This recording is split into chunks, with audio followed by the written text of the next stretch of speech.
सोमवार 10 नवंबर की शाम दिल्ली के रेड फोर्ट यानी लाल किला के पास एक जोरदार धमाके ने पूरे देश को हिलाकर रख दिया।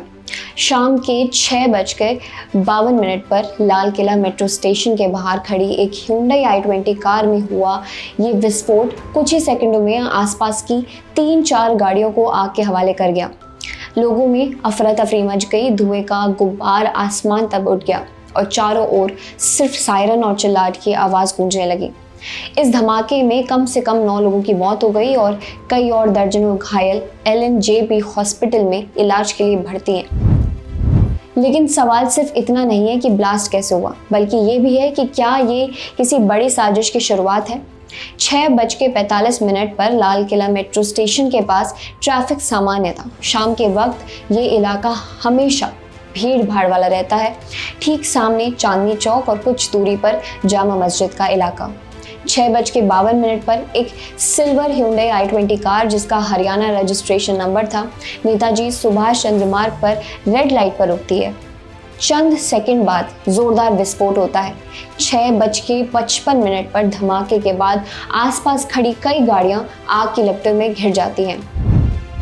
कुछ राहगीर वहीं मौके पर गिर पड़ते हैं। स्थानीय लोगों ने तुरंत पुलिस और फायर ब्रिगेड को सूचना दी। 7 बजे पुलिस और फायर ब्रिगेड मौके पर पहुंची। आग को 7:29 पर काबू में लाया गया। घायल लोगों को एम्बुलेंस में LNJP हॉस्पिटल पहुंचाया गया। धमाके के तुरंत बाद Delhi police special cell NIA यानी नेशनल इन्वेस्टिगेशन एजेंसी और फोरेंसिक टीम्स मौके पर पहुंची। FIR दर्ज की गई। UAPA यानी अनलॉफुल एक्टिविटीज प्रिवेंशन एक्ट और एक्सप्लोजिव्स एक्ट के तहत पुलिस के अनुसार कार का मालिक मोहम्मद सलमान गुरुग्राम हरियाणा से गिरफ्तार किया गया। उसने बताया कि उसने ये कार कुछ हफ्ते पहले ओखला के एक व्यक्ति को बेच दी थी।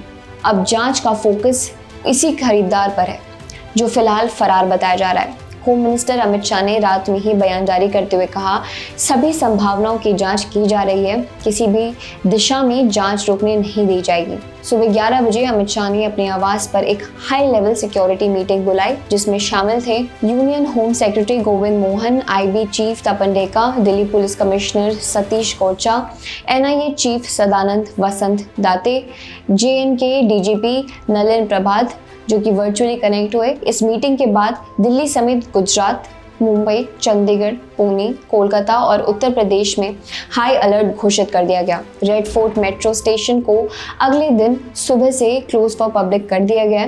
दिल्ली ट्रैफिक पुलिस ने नेताजी सुभाष मार्ग को छठा रेल कट से सुभाष मार्ग कट तक पूरी तरह सील कर दिया।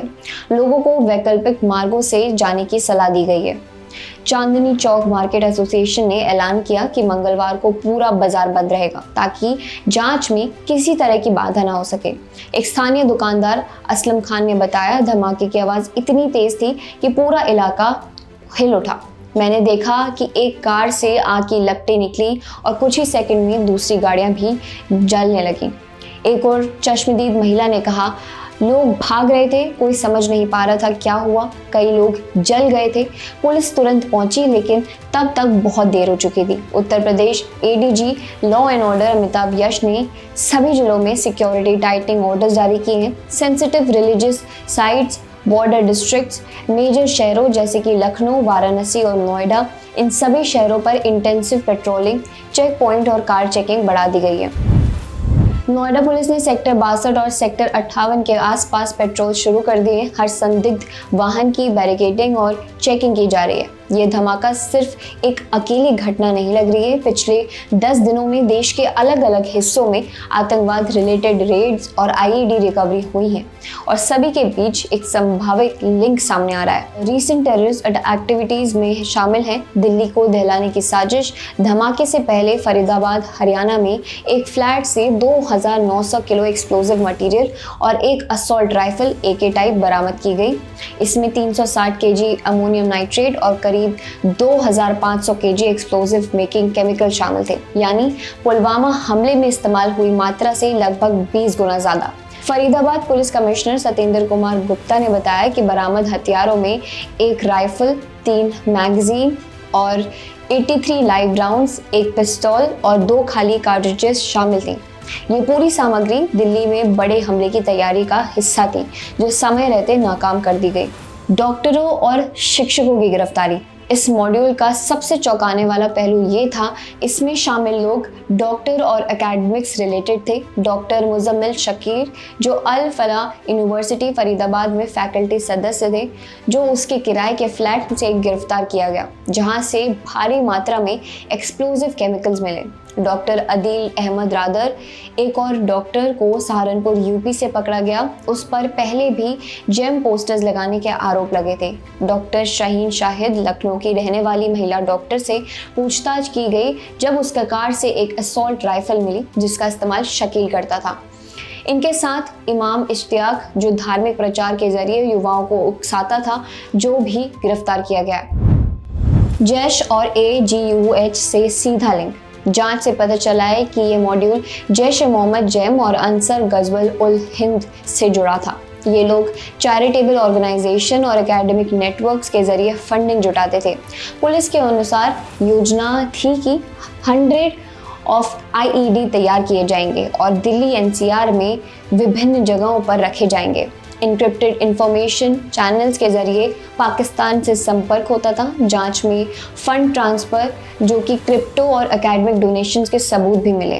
क्रैकडाउन और UAPA केस, ये पूरा ऑपरेशन पिछले कुछ हफ्तों से चल रही है, एंटी टेरर क्रैकडाउन का हिस्सा था। कई रेडिकलाइज स्टूडेंट्स, यानी स्टूडेंट्स जो कट्टरपंथी या उग्र विचारधारा वाले बन जाएं, और प्रोफेशनल्स जो पाकिस्तान के हैंडलर्स के संपर्क में थे, उन्हें हिरासत में लिया गया। सभी आरोपियों पर आर्म्स एक्ट सेक्शन 7 और 25 और UAPA सेक्शंस 13, 28, 38 और 39 के तहत केस दर्ज हुआ है। एक और डॉक्टर, जिसकी पहचान उजागर नहीं की गई है, उसकी तलाश जारी है। सिक्योरिटी एजेंसीज का कहना है कि ये नेटवर्क बहुत ही संगठित, शिक्षित और खतरनाक था, जो समाज की आम परतों में घुसकर आतंक फैलाने की रणनीति पर काम कर रहा था। White collar terror attack. इस पूरी साजिश ने एक नया खतरा उजागर किया है, व्हाइट कॉलर टेररिज्म, जहां हथियारबंद आतंकी नहीं बल्कि पढ़े लिखे पेशेवर लोग आतंक की जड़ फैलाने में शामिल हैं। जम्मू एंड कश्मीर पुलिस ने बताया कि ये डॉक्टर और शिक्षक एनक्रिप्टेड ऐप्स के जरिए इंडोक्ट्रिनेशन, फंडिंग और लॉजिस्टिक्स का काम कर रहे थे।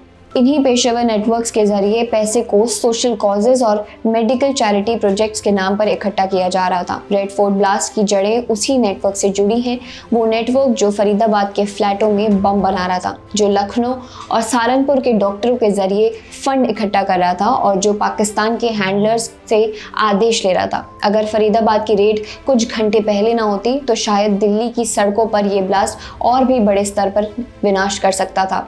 ये घटनाएं इस बात की चेतावनी है कि आतंकवाद अब सिर्फ हथियारों से नहीं बल्कि ज्ञान, तकनीक और शिक्षा के गलियारों में भी पनप रहा है।